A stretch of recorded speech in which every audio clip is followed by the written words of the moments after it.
Together et je vous souhaite la bienvenue au webinaire en immersion au Chili. Chili en immersion, pardon, avec Marie de Terra Chile qui va vous présenter donc ce webinaire. Avant toute chose, je voudrais savoir si vous nous entendez et si vous nous voyez bien. Vous pouvez pour cela répondre dans le petit chat en bas à droite de votre écran. Bonjour Isabelle, super, merci. Bonjour Ambre, Aurore, parfait. Ok, bon ben on a l'air de nous entendre, c'est génial. Super. Donc avant de démarrer et laisser la parole à Marie, je voulais juste vous rappeler deux petites choses. Donc ce webinaire est enregistré, donc si vous avez un problème pendant votre connexion ou que vous avez un contretemps, ne vous inquiétez pas, tout sera envoyé par Marie par mail en replay avec un lien YouTube. Elle vous enverra également la présentation du PowerPoint et vous pouvez poser toutes vos questions dans le chat. Donc en bas à droite de votre écran, les questions seront répondues à la fin de sa présentation. Si tout est bon pour tout le monde, mais je laisse la parole à Marie et bonne présentation à tous. Bonjour, bon déjà merci à tous d'être ici pour ce webinaire Le Chili en immersion. Donc je me présente, je m'appelle Marie, je suis la gérante de l'agence Terra Chile. Normalement on est à Valparaiso, mais là en l'occurrence on est en télétravail, donc vous êtes chez moi à Reñaca, qui est pas très loin. Donc Terra Chile, on est une agence réceptive spécialiste du Chili, on existe depuis plus de 12 ans. On fait partie de Terra Group et on est évidemment membre de Together. Donc, je vais vous expliquer un petit peu comment va s'organiser cette présentation. Donc, comme vous l'a dit Aurélie, on va garder les questions plutôt pour la fin, mais n'hésitez pas à les noter au fur et à mesure, comme ça on pourra y revenir. L'idée de ce webinaire, c'est de présenter les expériences et les rencontres avec les communautés.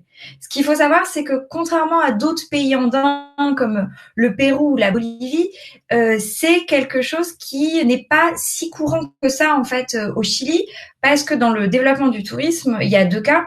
Soit il va y avoir des expériences qui vont être vraiment tournées tourisme de masse, donc où vous allez avoir des gens qui, pour le folklore, vont mettre un costume parce qu'il y a des voyageurs qui viennent. Et dans ce cas, c'est ce qu'on appelle un peu chez nous le Disney, en fait, du tourisme communautaire. Donc, c'est évidemment pas ce qu'on souhaite proposer. Soit il y a certaines communautés qui s'ouvrent petit à petit et selon finalement un cadre assez précis pour partager avec les clients, avec les voyageurs, leur culture, leur cosmovision, donc leur vision du monde et leurs savoirs ancestraux. C'est vers ce type évidemment d'expérience qu'on va se tourner. C'est aussi pour ça que sur cette présentation, vous verrez pas beaucoup de portraits. Donc là, vous avez globalement tous les portraits qu'on a sur la présentation. Pourquoi ? Parce que on peut, en réaction en fait de ce tourisme de masse communautaire qui a pu exister, la plupart des communautés ne souhaitent pas qu'on les prenne en photo. Donc, tout simplement, nous, on respecte ça. Et c'est vrai qu'en général, en fait, même si vous cherchez des images du Chili, vous aurez assez peu de portraits et beaucoup plus de grands paysages. Ça fait partie, en fait, tout simplement de la réalité du pays. Avant de découvrir trois peuples originaires, quelques informations. Il faut savoir qu'au Chili, il y a 9 peuples originaires qui ont été reconnus par l'État chilien. Nous, on va aller dans le nord, donc dans le désert d'Atacama, pour rencontrer les Atacameños. On va ensuite aller au sud pour rencontrer les Mapuches et sur l'île de Pâques pour rencontrer les Rapa Nui. Toute la présentation s'organise en fait d'abord dans une première partie rencontre et un petit peu initiation à leur culture, où je vais vous parler de qui sont ces peuples, leurs traditions, leur vision du monde, et ensuite les expériences en fait qu'on peut proposer à vos clients. Est-ce que quelqu'un d'autre n'a pas de son ? Juste puisque je vois que Karine, vous ne m'entendez pas ?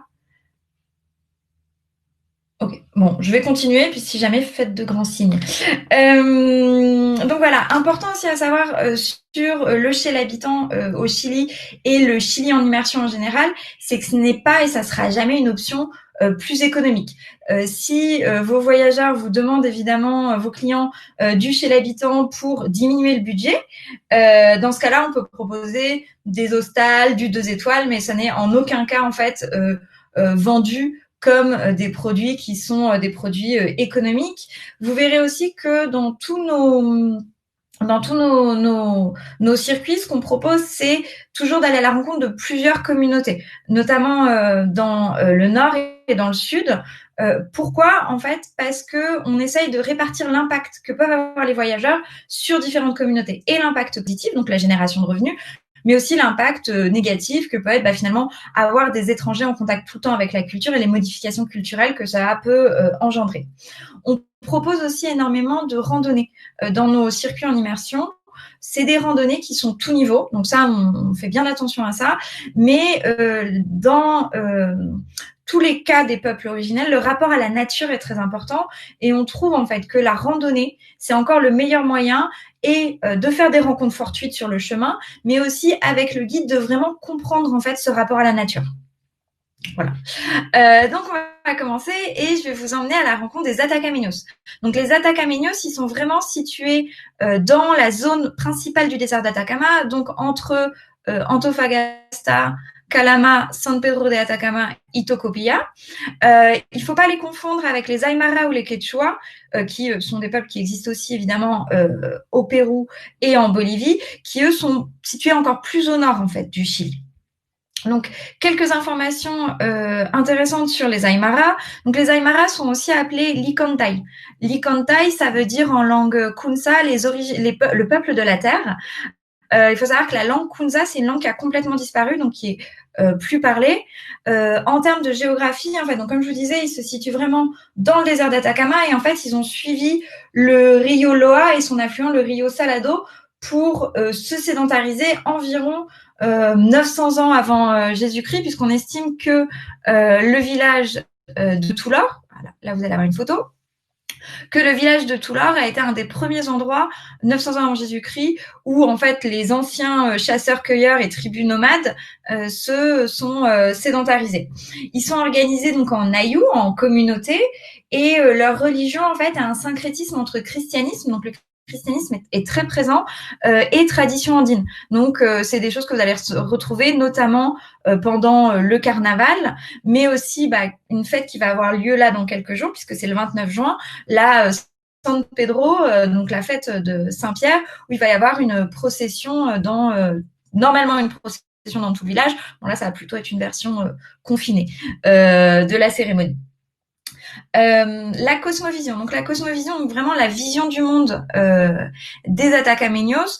De la même façon, donc si vous connaissez un petit peu les pays andins, donc il y a un rapport avec la Pachamama qui en l'occurrence s'appelle la Patauri et les trois types d'esprits qui vont être les Tata Abuelos ou Abuelos, donc les esprits des ancêtres, les Tata Zero et Tata Maiko qui sont les esprits des collines, volcans et montagnes, et les Tata Putarajni qui sont les divinités de l'eau. Il faut savoir que l'élément central dans la plupart des cérémonies, en plus d'être donc la vision de la terre-mer, va aussi être l'eau, puisqu'évidemment, vu qu'ils sont dans un désert, tout est fait autour de l'eau et de l'irrigation. Et c'est notamment à l'origine, les Atacameños, une société agraire, puisqu'ils ont développé tout un système, avant même l'arrivée des Incas, d'agriculture en terrasse et d'irrigation. C'est pour ça qu'il y a une autre cérémonie qui est très importante et qui est encore faite par certaines communautés, qui s'appelle en fait la limpieza de canales, où ils vont aller nettoyer en fait ces systèmes d'irrigation. Ils vivent également aussi beaucoup vivaient en tout cas, beaucoup de l'élevage du bétail et d'une tradition minière ancestrale, donc avec le cuivre, l'or et la turquoise aussi un petit peu, qui a complètement disparu avec l'industrialisation. Donc voilà un petit peu pour les Atacameños. Qu'est-ce que nous, en fait, on peut proposer? Donc vous allez voir que là, on vous a mis un exemple d'itinéraire. Donc c'est un exemple d'itinéraire en 6 jours. Tous nos itinéraires en immersion à Atacama sont en privé, en guidé, donc français, anglais ou espagnol. Et en fait, c'est une très bonne alternative à une zone, donc San Pedro de Atacama, qui a connu et connaît encore une grande massification du tourisme. Donc en fait, ça permet de commencer par 2 nuits dans un logement qui est tenu par les communautés, qui est un petit hôtel qui est dans le village, et ensuite de passer 3 nuits en immersion dans 3 communautés différentes, celle de Talabré, celle de Caspana et celle de Rio Grande. Ça permet en fait de voir aussi les sites incontournables, si vous connaissez le Chili un petit peu, comme la vallée de la Lune, la vallée de l'Arco-Iris, les lagunes altiplaniques, le site de Piedras Rodras, les geysers du Tatio, différemment en fait, puisque vous allez mêler ces visites incontournables avec le soir des dîners chez l'habitant, des rencontres, des discussions un petit peu plus informelles, et aussi toute une partie archéologie. Il faut savoir que, et anthropologie, donc avec notamment la découverte du village de Toulor, mais aussi la visite du Pucara de Kitor. Donc le Pucara, en fait, c'est un système pour l'organisation des attaques aménios de forts, en fait, de forteresses tout simplement pour se protéger en cas d'attaque. Le Pucara de Kitor est très intéressant, notamment puisque c'est là où les attaques aménios sont perdues contre les Espagnols. Mais aussi toute une partie, ça donc est très intéressante puisque c'est quelque chose qui a été organisé par la communauté de Talabré où un guide local, donc en plus du guide qui suit déjà vos clients, va les emmener faire une randonnée facile dans la Quebrada de Quetzala, donc pour voir les pétroglyphes. En fait, les pétroglyphes, comme vous voyez, c'est ces dessins qui sont sur la pierre et qui permettent de raconter en fait les histoires et d'expliquer la cosmovision. Toutes ces expériences sont disponibles pour des enfants à partir de 12 ans. On conseille principalement à cause de l'altitude, puisque ce séjour peut aller jusqu'à 4300 mètres d'altitude, avec des nuits notamment à 4300 mètres. Donc voilà pour les attaques aménios. Maintenant, on va partir dans le sud du Chili. Donc, on va aller à la découverte des Mapuches. Donc, les Mapuches sont l'ethnie la plus importante du Chili. À savoir qu'on estime qu'au moins 10% de la population chilienne est Mapuche. Donc, il se situe dans la région des lacs, donc alors principalement entre Temuco et Puerto Montt. On dit aussi qu'il y a quelques Mapuches à Chiloé, même si Chiloé, en plus de ça, a une cosmovision particulière, puisque c'est un archipel, et donc il y a toute une cosmovision chilotée qui est encore différente. Mais voilà, globalement, nous, ce qu'on entend par région des lacs, c'est vraiment, d'un point de vue plus tourisme, c'est vraiment la région qui va de Temuco à Puerto Montt, en passant évidemment par Pucón. Temuco, Pucón, Puerto Montt, et donc là, vous avez l'archipel de Chiloé. Donc les Mapuches, ils ont une langue qui est encore parlée un peu comme moi je suis du sud de la France et il y a des écoles catalanes, il y a des écoles bilingues en mapudungun aussi.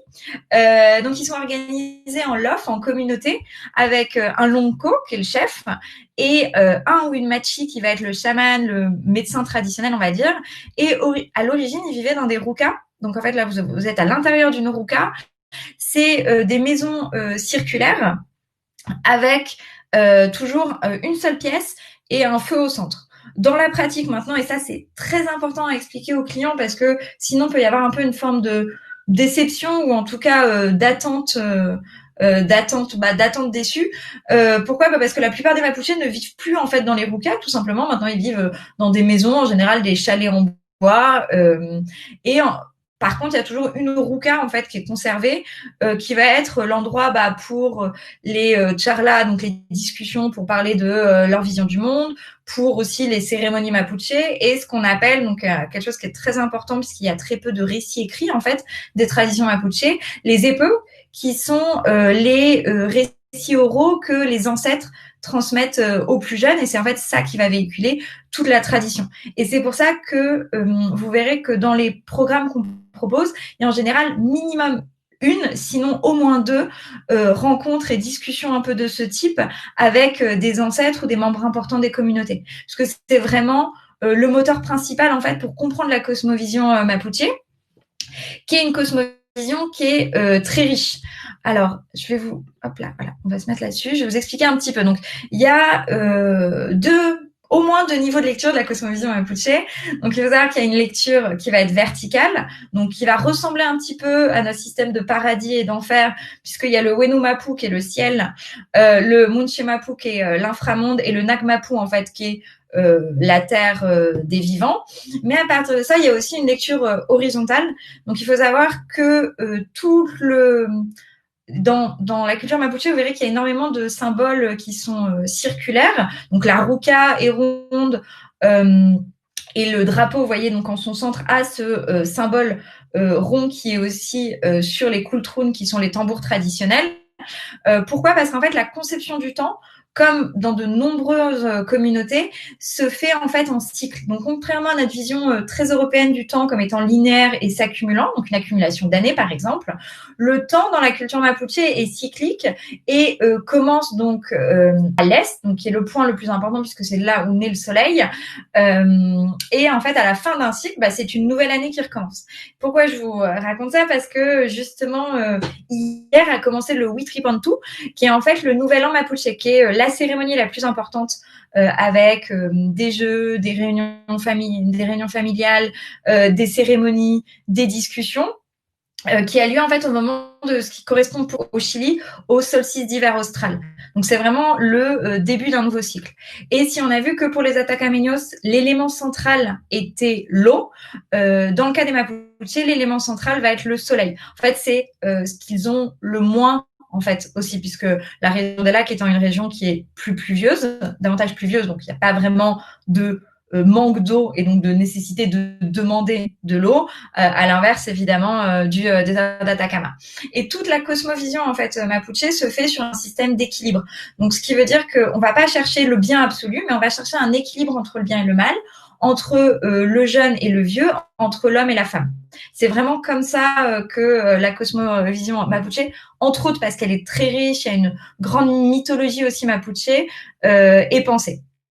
Il faut savoir que les Mapuches à l'origine sont une société qui est agricole, mais qui est non accumulative. C'est-à-dire que comme tout le monde dans la nature, enfin tout dans la nature, pardon, est esprit, il faut prendre le juste nécessaire et demander à chaque fois à la nature la permission, aux esprits en fait, de l'arbre, de la pierre, de l'eau, de prendre en fait ce dont on a besoin.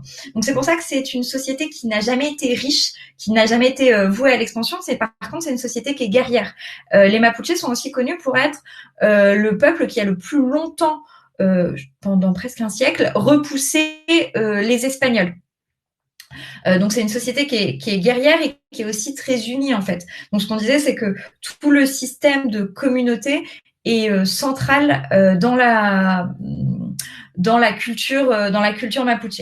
Et là, donc ce que vous voyez sur l'image, c'est le Rutran, qui est un autre de leurs, qui est vraiment, on va dire, quand on parle d'art mapuche, ce qui est le plus connu, qui est avec le travail de l'argent. Donc, ce travail de l'argent est fait pour servir justement dans les cérémonies d'ornement. C'est porté encore pendant les cérémonies et c'est encore porté parfois, comme vous pouvez le voir sur cette photo, par des personnes plus âgées des communautés. Mais la plupart des Mapuches maintenant le portent pas au quotidien, ou alors juste par exemple des boucles d'oreilles qui font un rappel. Maintenant, on va passer aux expériences, au programme, pardon. Donc là, je vous propose un séjour qui est très riche, qui est très complet, puisque 7 jours en tout en immersion dans 3 communautés mapuche. Ce qu'il faut savoir que ce séjour, c'est en semi-privé, donc il est possible que, par exemple, si vous avez 2 clients qui sont intéressés, il y ait 4 autres clients qui rejoignent. C'est guidé en anglais et espagnol, mais c'est possible, si besoin, d'avoir un traducteur français. Et en fait, c'est une organisation de 30 familles, donc à côté de Pucón, qui se sont donc de 30 familles mapuche qui sont organisées justement pour s'ouvrir au tourisme, mais s'ouvrir au tourisme selon leurs propres critères, à savoir la transmission de leur culture, une économie circulaire. Donc c'est pour ça qu'il y a aussi plusieurs communautés qui sont visitées durant le parcours. Et vraiment une transmission en fait de la culture et des savoirs ancestraux. Donc c'est pour ça que vous allez voir quand les expériences sont très riches. Il faut savoir qu'en général, les nuits maintenant se font plus vraiment en ruca, donc ce que j'expliquais, et que les personnes sont habillées en fait comme vous et moi. Donc c'est vraiment la rencontre et l'immersion se fait dans les activités, dans les échanges, dans les expériences, dans le partage de la culture. En général, les personnes sont logées soit dans une chambre au sein de l'habitat principal, soit dans des petits bungalows qui sont à côté. Ça aussi, c'est important de le préciser en général aux clients parce que chez l'habitant peuvent parfois être pris très littéralement. Donc c'est un circuit qui permet d'avoir aussi 3 randonnées. Donc une randonnée à la frontière argentine avec la lagune Carilaquén, une randonnée, je vais vous montrer la photo, pardon, dans le parc Conguillo et aussi une randonnée aux chutes Melco. En fait, ce qui est intéressant, ce que j'expliquais un petit peu au début sur pourquoi on insiste sur le fait de mettre des randonnées qui sont évidemment tout niveau, parce que c'est un moment clé en fait pour échanger sur le rapport à la nature. Il y a également aussi le premier jour, une des expériences qui est très typique en fait, très mapuche, qui est un jeu de pailin. Donc le jeu de pailin, c'est ce que vous voyez sur la photo, et en fait c'est un des ciments de la socialisation mapuche. Et il va y avoir aussi toute une initiation aux traditions ancestrales, donc avec la visite d'un verger médicinal, un atelier de cosmétiques naturelles, la découverte de la médecine traditionnelle, la récolte de graines anciennes en forêt et aussi la visite d'un élevage de moutons et 2 ateliers de tissage textile.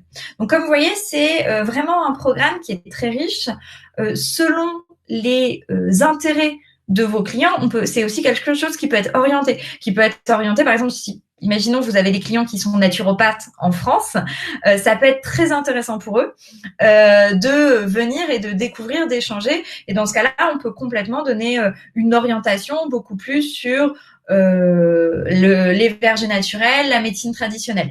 À l'inverse, on peut orienter plus sur le textile, plus sur la randonnée, sur la faune et la flore. Donc voilà, c'est des programmes qui sont très adaptables aussi, et qui s'intègrent bien dans une visite plus générale de la région des lacs. Donc, par exemple, en faisant une première partie d'immersion mapuche et en continuant en descendant vers Puerto Varas, et pourquoi pas faire une extension ensuite à Chiloé, donc visiter notamment les fameuses églises en bois, dont l'église de Castro, qui sont patrimoine mondial de l'UNESCO.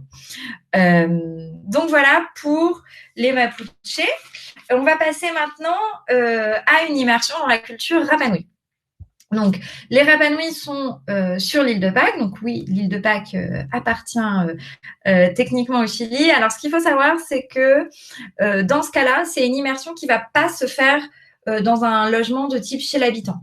Ça va être des petites structures qui sont on va toujours proposer des hôtels qui sont tenus par la communauté, donc qui appartiennent aux communautés, comme tous les sites en fait de l'île de Pâques qui appartiennent aux communautés, mais ça va pas être du chez l'habitant parce que en fait l'île étant elle-même très petite, vous n'êtes pas amené à faire vraiment de l'itinérant puisque vous allez toujours rester dans le village d'Angaroa, mais aussi parce qu'en fait le chez l'habitant c'est pas développé sur l'île de Pâques et c'est en général plutôt de l'hostal bas de gamme quand c'est vu comme étant du chez l'habitant. Donc on préfère nous proposer des petites structures d'hébergement plus intimiste, qu'on connaît bien selon les niveaux de confort, et à partir de ça, avec justement nos guides et les expériences qu'on propose, faire justement cette immersion dans la culture Rapanui. Donc alors, l'île de Pâques est vraiment un territoire qui est fascinant. Donc déjà, il y a toute la question des noms. Comment s'appelle l'île de Pâques? Donc l'île de Pâques, techniquement, s'appelle l'île de Pâques puisqu'elle a été découverte par Jacob Roggeveen le jour de Pâques en 1722. C'est un nom qui est réfuté, qui est refusé en fait par la communauté Rapanui. Et depuis juillet 2019, le vrai nom de l'île de Pâques, donc qui a été instauré par le président chilien, c'est justement Rapanui. Mais il faut savoir qu'en langue autochtone, donc avant le Rapanui, l'île de Pâques avait 2 noms qui sont très intéressants et très symboliques de leur vision du monde. Tepito Tenoa, qui veut dire en fait le nombril du monde. Il faut savoir que pendant très longtemps, l'île de Pâques a été très isolée. L'aéroport a été construit en 1965. C'était vraiment un terrain perdu au bout du monde, puisque c'est un des endroits les plus habités, les plus isolés au monde. Donc, il y avait cette conception, en fait, que ils étaient seuls au monde, en fait, que le monde se résumait au territoire Rapanui. Mais aussi Mataki Terangi, qui veut dire les yeux qui regardent le ciel.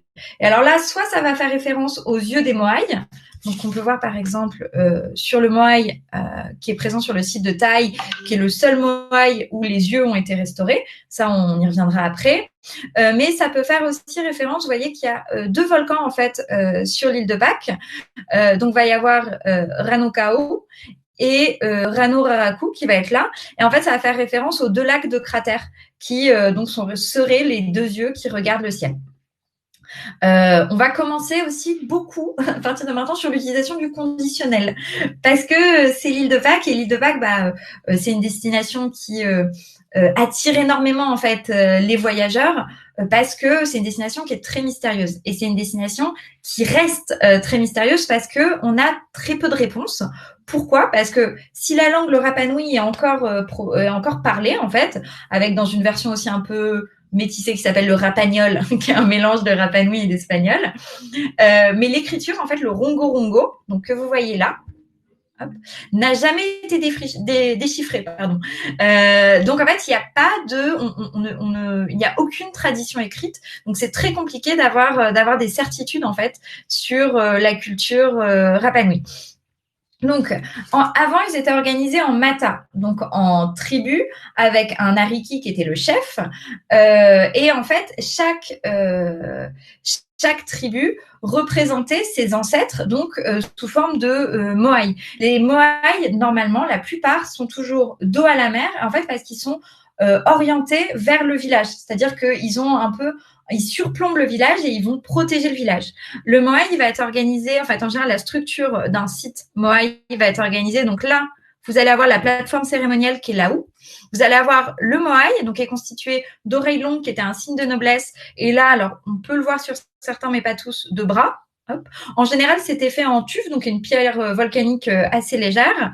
Les yeux qui étaient faits en corail, en basalte, et en fait qui représentent le mana, donc le pouvoir en fait justement de protection et des ancêtres. C'était vraiment des ancêtres qui étaient presque des divinités. Et le pukao qui alors est souvent confondu avec un chapeau, mais qui en fait est un chignon, donc qui est fait d'une autre roche et qui représentait les cheveux très longs et souvent attachés en chignon des ancêtres polynésiens. Puisqu'il ne faut pas oublier justement que les Rapa Nui, en fait, si c'est un territoire chilien, pardon, pas chilien. C'est aussi une descendance en fait polynésienne avant tout, puisque l'histoire dit en fait que Rapa Nui, donc ce qui veut dire la grande Rapa, c'est le nom vient en fait à l'inverse de Rapa Ita, qui est la petite Rapa. Et en fait, ce qui est dit dans la tradition Rapa Nui, c'est que Rapa Ita allait être submergée par les eaux. Donc, ce qui est en partie vrai, puisqu'il a été prouvé que ce territoire qui existe bien en Polynésie française, toutes les terres agricoles à un moment avaient été submergées. Et donc, en fait, qu'il fallait trouver un nouvel endroit à coloniser avant la montée des eaux. Et que des explorateurs sont partis, ils ont découvert le territoire de Rapa Nui, ils l'ont nommé Rapa Nui puisqu'il était plus grand que leur territoire d'origine, et ensuite sont venus des colons, des colons donc polynésiens. À partir de ce moment-là, donc on est à peu près vers les années 1200, et encore une fois c'est une estimation, à partir de ce moment-là c'est installé justement la culture Rapa Nui et l'adoration donc au moai. En fait, ce qui est marrant sur l'île de Pâques, c'est que toutes les informations qu'on a sont en fonction des explorateurs et des arrêts qui étaient faits par les marins. Donc en fait, ce qu'on sait, c'est qu'en 1722, il y avait encore la plupart, quelques moai qui étaient debout, mais le terrain était très aride. Et quelques années plus tard, quand Cook est revenu, là, il y avait beaucoup de moai qui étaient justement presque tous tombés. Et en fait, ce qui s'est sûrement passé, et c'est là-dessus où Rapa Nui a énormément de choses à nous apprendre, c'est qu'il y a eu une crise, en fait. Il y a eu une crise de surpopulation. Il y a eu épuisement des ressources puisque l'île avait été en fait déforestée et pour nourrir et faire vivre la surpopulation, mais aussi, alors ça c'est une théorie qui est un peu controversée, pour les moai, parce qu'en fait on ne sait pas, il y a 2 théories sur comment les moai étaient déplacés, parce que par exemple si on prend les moai d'Akivi, ils sont à 15 km de la carrière de base, et en fait soit ils étaient soit les Moai marchaient, donc avec un système de cordes où ils arrivaient à les bouger, soit, et ce qui est une des théories les plus acceptées, ils étaient en fait roulés sur des troncs. Et ce qui explique en partie la déforestation, et ce qui explique aussi qu'à un moment donné, la culture Rapanui a failli s'éteindre avec seulement 102 habitants, puisqu'il n'y avait même plus de bois finalement pour faire des canoës et quitter le territoire Rapanui. Et à partir de ce moment-là, donc à partir du moment où il y a eu un peu la fin du système des clans et des Moai, il y a eu un autre type un peu de religion, on va dire, qui est connue aussi, qui est celle de l'homme-oiseau. Donc l'homme-oiseau, en fait, et c'est aussi pour ça, je ne sais pas si vous en avez entendu parler, mais il y a un Moai qui est au British Museum, qui est un des Moai en fait clés de la culture Rapanui. C'est aussi pour ça que les Rapanui cherchent à tout prix en fait à le faire revenir sur l'île, parce que c'est le seul Moai qui est fait en basalte. Et vous voyez qu'il a des pétroglyphes dans le dos, en fait, qui sont des représentations de l'homme-oiseau. Et en fait, l'homme-oiseau, c'était un système politique avant tout, qui disait que une fois par an, sur le site cérémonial de Orongo, donc que vous voyez ici, donc tout en haut du cratère de Ranokao, se réunissaient toutes les tribus. Donc chaque chef choisissait un compétiteur et pour être élu en oiseau, il fallait plonger et aller nager jusqu'au motu, donc ici, le motu principal, attendre que la sterne adogri, donc cet animal, ponde des œufs et être le premier guerrier à rapporter un œuf intact ici. Ce qui faisait que le guerrier devenait homme oiseau et le chef devenait roi pour un an. Donc en fait, c'est pour ça que c'est l'immersion en fait sur l'île de Pâques est très intéressante parce que ça c'est souvent vu et souvent cité en fait comme un bon exemple aussi de nos sociétés et sur les systèmes politiques, mais aussi beaucoup sur l'épuisement des ressources, la crise écologique, en se disant est-ce que finalement on a appris la leçon ou est-ce qu'on va faire comme l'île de Pâques. Donc c'est pour ça en fait que souvent c'est une question qu'on m'a posée quand on présente l'île de Pâques en se disant bah oui mais bon c'est tout le temps des statues. Est-ce que c'est pas un peu tout le temps la même chose? Et en fait, c'est ça qui est intéressant dans un séjour île de Pâques, c'est que chaque site que vous voyez ici raconte des histoires différentes en fait. C'est-à-dire qu'à Akivi, vous allez avoir l'histoire des premiers explorateurs. À Anakena, vous allez vraiment avoir, c'est la seule plage de l'île, mais en plus vous allez avoir l'histoire du premier homme qui est né sur le territoire Rapanui. À Tongariki, c'est les fameux 15 Moai que vous voyez là, on va beaucoup parler aussi de comment ont été restaurés les Moai, les techniques de restauration.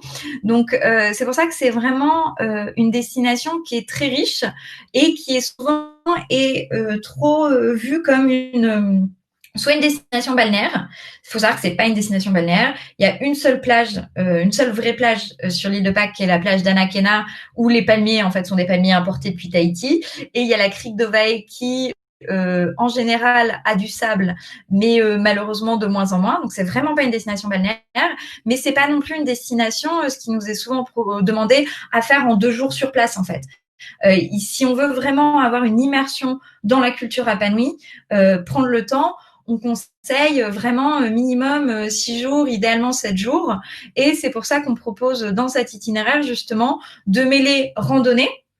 Donc pour aussi découvrir les grottes, les pétroglyphes, tout ce qui va pas forcément se voir sur les tours plus classiques, mais aussi des activités différentes comme le kayak.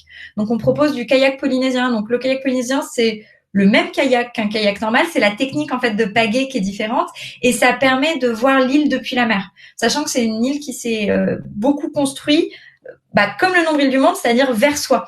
Donc c'est là-dessus où c'est intéressant de changer de perspective et on propose aussi une expérience je vais vous montrer ça là, d'archéoastronomie. En fait, l'archéoastronomie, c'est vous allez avoir une initiation sur comment les premiers justement navigateurs polynésiens utilisaient les étoiles et se sont servis des étoiles probablement pour découvrir le territoire Rapanui. Et ensuite, vous allez aller sur le site d'Anakena pour pouvoir observer la Voie lactée. Donc voilà, c'est vraiment une expérience magique où justement on vous explique l'importance de l'astronomie dans la culture polynésienne en général et en particulier dans la culture Rapa Nui. Donc voilà, ce qui est intéressant aussi à savoir en général, c'est que tous ces circuits en immersion peuvent se faire en combiné aussi avec d'autres pays. Donc par exemple, comme on le disait, pour toute la partie nord avec Terra Altiplano, Terra Bolivia, Terra Pérou, pour justement faire des liens entre les cultures Aymara, Quechua et Terra Argentina aussi pour voir un petit peu le côté mapuche mais argentin. Donc on va passer aux questions maintenant et quand je vous enverrai la présentation, je vous ai mis aussi quelques ressources intéressantes si vous voulez en savoir plus, par exemple sur tous les petits, donc ça c'est des livres qui ont été faits par le gouvernement chilien. Il y a des histoires, il y a des anecdotes et je vous ai aussi fait un petit lexique français, espagnol, Mapudungun, Rapa Nui, si vous voulez vous perfectionner un petit peu. Voilà.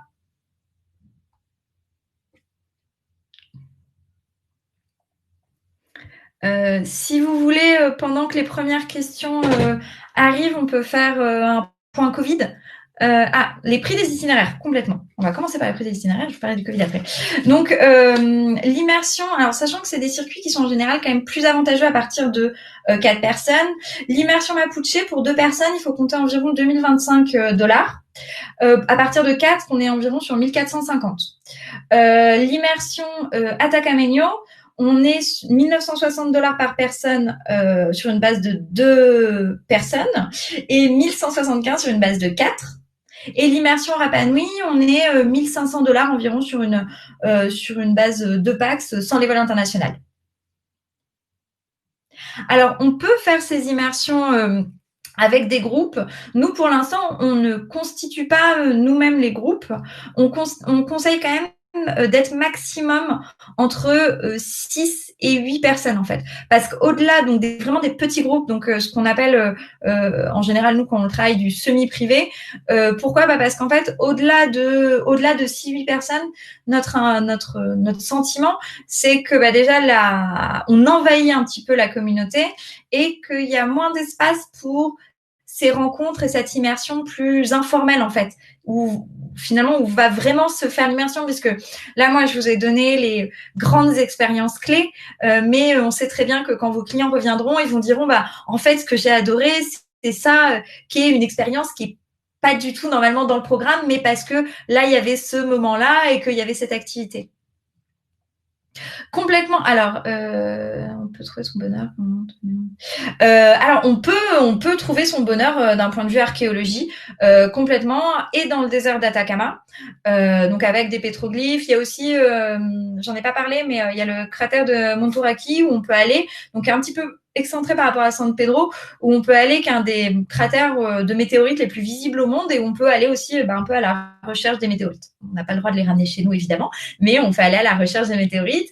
Et l'île de Pâques, en fait, est vraiment aussi des théories d'archéologie qui sont fascinantes, notamment sur est-ce qu'il y a une présence inca ou pas sur l'île de Pâques, parce qu'il y a un mur qui ressemble beaucoup, et puis il y a aussi eu la présence péruvienne à un moment donné sur l'île de Pâques. Donc voilà, il y a plein de théories fascinantes sur l'archéologie. Tout à fait. C'est complètement possible pour un premier voyage au Chili, justement parce que ça mélange des visites qui sont dites plus incontournables ou immanquables avec des expériences clés. Donc il n'y a pas besoin d'être sur un revoyage au Chili. Puis, ça peut être aussi mélangé en fait dans le cadre d'un premier voyage au Chili, de se dire on va aller sur une découverte en immersion du désert d'Atacama, puis en autotour un peu plus classique de la Patagonie. Enfin voilà, ça peut vraiment être aussi une partie du voyage. Alors donc nous on travaille en fait en direct avec les communautés, donc et pour la partie Atacamaine et pour la partie Mapuche. Donc, j'ai pas le pourcentage, mais c'est une bonne question. Il faudrait qu'on le calcule, puisque je vous avoue que c'est aussi des nouveaux circuits en fait qu'on propose, des nouvelles expériences, mais on va calculer le pourcentage qui est reversé aux communautés et on vous le fera parvenir dans le mail récapitulatif. Mais en tout cas, l'argent, notamment des nuits et des repas, est versé, je pense, à hauteur de 80% aux communautés. Et le reste va être de la logistique. Alors, les formalités douanières et sanitaires. Pour le Chili, en général, il n'y a pas besoin de visa. Donc le visa se fait, enfin, il n'y a pas besoin de préparatif de visa. Le visa se fait à l'arrivée. Il est valable 90 jours. Il n'y a pas de vaccin recommandé ou obligatoire. Il y a parfois une recommandation de fièvre jaune, de vaccin de la fièvre jaune. Si vous allez sur le territoire Rapa Nui, mais c'est plus obligatoire. Les formalités douanières, par contre, sont très importantes parce que le Chili se définit parfois lui-même comme une île, c'est-à-dire bloqué entre le Pacifique et les Andes. Et justement, on peut pas rentrer avec des aliments, avec des fruits. Pareil quand on fait des passages frontières. Ça, c'est évidemment des choses en fait qu'on explique. C'est-à-dire que nous, dans les documents qu'on vous envoie pour transmettre à vos clients, vous avez toute une explication des formalités douanières. La règle étant de ne pas faire entrer de fruits, de végétaux, de graines et de toujours tout déclarer. Tout à fait. En fait, en général, sur les sites très touristiques, ce qu'on propose de toute façon, c'est de les mettre sur des horaires différents. Je vais vous donner un exemple qui est emblématique. Tout le monde, normalement, va faire le coucher de soleil, ou aller en tout cas, aller faire le coucher de soleil à la vallée de la Lune. C'est un incontournable. Sauf que c'est un incontournable, donc au final, vous vous retrouvez avec des bus, des voitures de partout, et c'est pas une expérience qui est agréable. Donc c'est pour ça que maintenant, nous, on propose d'autres couchers de soleil, comme la lagune Tevenkinché, et la vallée de la Lune plutôt le matin. Donc en fait, oui, on peut mêler sites très touristiques, selon nous, un petit peu nos trucs et astuces pour limiter le côté très touristique et communauté. Alors, pour l'instant, pas encore. C'est quelque chose qu'on aimerait faire, notamment, donc, comme on en parlait sur la limpieza des canales.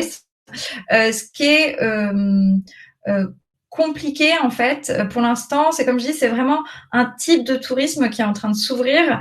Donc, c'est des discussions qu'il faut qu'on ait avec les communautés sur à quel moment c'est des actions qui aident vraiment la communauté et à quel moment on est de trop.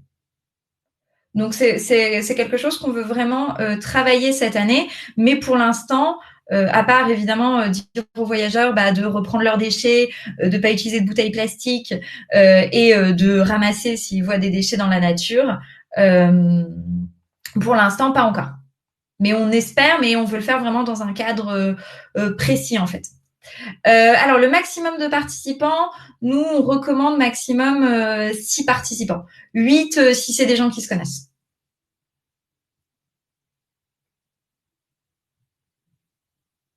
Voilà.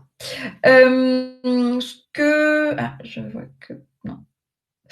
Merci. De toute façon, je vous enverrai la présentation et puis voilà, vous avez les liens, vous avez le lexique. Puis si vous avez des questions, même tout simplement sur ces différents peuples, sur les autres peuples qui existent aussi au Chili, je serai ravie évidemment d'y répondre. Je vais profiter pour faire un petit point Covid, puisque peut-être que vous vous posez la question. Si vous la posez pas, je vais quand même y répondre. Donc nous, on est un peu au Chili comme la France il y a quelques mois, c'est-à-dire que on est confiné, donc on est confiné par région avec des confinements plus ou moins stricts, donc des confinements notamment à Santiago, du confinement aussi dans ma région maintenant. Donc, mais le gouvernement chilien a pris les choses assez tôt, autant que faire se peut, on va dire. Et donc nous, on est en télétravail et confinement volontaire depuis le 18 mars. Pour l'instant, les frontières restent fermées, mais on a un grand espoir de pouvoir opérer en fait la saison touristique qui arrive, c'est-à-dire que les sites et les frontières réouvrent pour mi-septembre, maximum début octobre. C'est évidemment, pour l'instant, on n'a pas de certitude, mais dès qu'on en sait plus, on vous tiendra informé. Alors pour la saison, justement, parce que le Chili est un pays qui est quand même très long, on vous a fait un calendrier météo qui vous permet un petit peu en un coup d'œil une fois que vous avez compris le système, de voir quand est-ce que vous pouvez voyager et aussi de pouvoir répondre à ces questions parfois très très précises qu'ont certains clients sur les écarts de température. Donc c'est vraiment pour ça que ça a été fait. Pour la région d'Atacama, on peut voyager toute l'année. Il faut juste faire attention sur l'hiver Altic Planning de décembre à mars où peut y avoir des modifications de programme à cause des conditions climatiques. Par contre, pour la partie région des lacs, et c'est le cas aussi pour Patagonie, là, on va vraiment conseiller de voyager d'octobre à avril. Parce que sinon, il va faire trop froid, en fait, tout simplement. Trop froid, trop de pluie. C'est des régions qui commencent un petit peu maintenant à proposer des programmes hiver, mais c'est pas encore suffisamment développé pour qu'on puisse le recommander. Voilà. Je pense que n'hésitez pas de toute façon si vous avez d'autres questions, vous pouvez me les envoyer par mail. Merci à tous d'avoir suivi ce webinaire. Et puis j'espère que soit vos clients, soit vous-même, vous allez avoir envie bientôt de venir découvrir le Chili en immersion, mais sur place. Merci beaucoup Marie, merci à tout le monde d'avoir été présent et toutes les questions. Donc comme Marie l'a dit, n'hésitez pas, vous avez ses contacts, ses coordonnées sur la page et de toute façon, elle vous enverra un petit mail avec le replay et sa présentation. Merci beaucoup à tous et bonne fin de journée. Merci, au revoir.